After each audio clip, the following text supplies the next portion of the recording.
আসসালামু আলাইকুম, সবাই কেমন আছেন? আজকে আমি আপনাদের জন্য কেএফসি চিকেন নিয়ে চলে আসলাম। আসলে বাচ্চাটা দুদিন ধরে খুব রিকোয়েস্ট করতেছিল যে আম্মু কেএফসি চিকেন খাবে, তো ভাবলাম ঘরেই তৈরি করে ফেলি। তো এখানে আমি চিকেন নিয়েছি, এখানে লেগ পিস নিয়েছি আর সাইড থেকে কিছুটা বডি পার্ট নিয়েছি। চিকেনটা পরিষ্কার করে ধুয়ে এবার আমি মশলা অ্যাড করে দিচ্ছি। এর মধ্যে আমি আদা রসুন বাটা, জিরা বাটা দিয়ে দিচ্ছি, ঝালের গুঁড়া, গরম মশলার গুঁড়া, অল্প একটু সামান্য টেস্টিং সল্ট দিয়েছি এখানে আমি, আর দিয়ে দিয়েছি লবণ, দিয়ে দিব সয়া সস, লেবুর রস, টমেটো সস। এগুলোকে এবার একসাথে আমি ভালো করে মিশিয়ে নেব।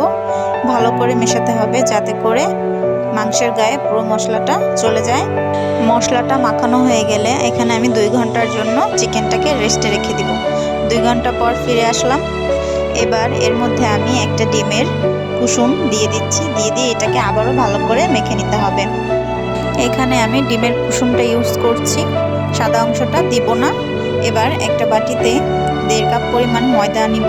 এখানে ময়দাটা ইউজ করলেই ভালো হয়। দিয়ে দিব সামান্য লবণ, দিয়ে এটাকে ভালো করে মিক্স করে নিব। এবার আলাদা একটা পাত্রে আমি নর্মাল পানি নিয়ে নিচ্ছি। এবার চিকেনটাকে ভালো করে ময়দার সাথে কোট করে নিব। এবার যে সাইডে যে পানিটা আমি রেখেছিলাম নর্মাল পানি, এর মধ্যে কয়েক সেকেন্ডের জন্য চুবিয়ে রাখবো।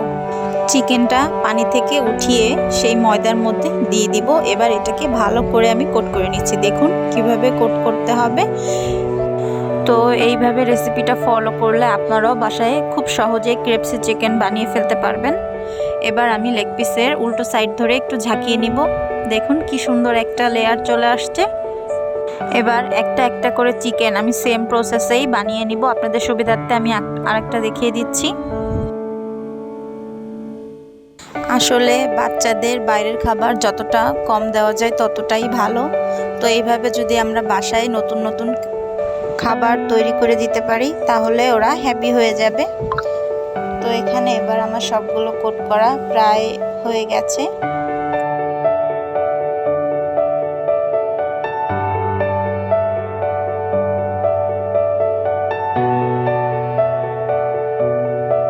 এবার চিকেনটা ফ্রাই করার জন্য আমি একটা প্যান কড়াইতে পর্যাপ্ত পরিমাণে তেল দিয়ে দিয়েছি।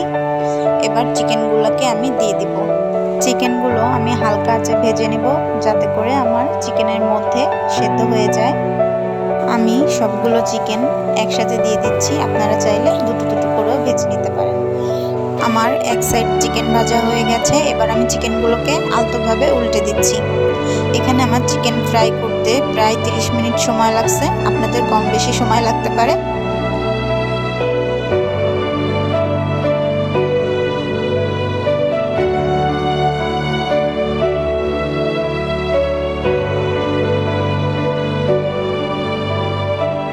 চিকেনটা আমার ভাজা হয়ে গেছে। এবার আমি একটা প্লেটে সার্ভ করে নিব। সবাই ভালো থাকবেন, সুস্থ থাকবেন। আল্লাহ হাফেজ।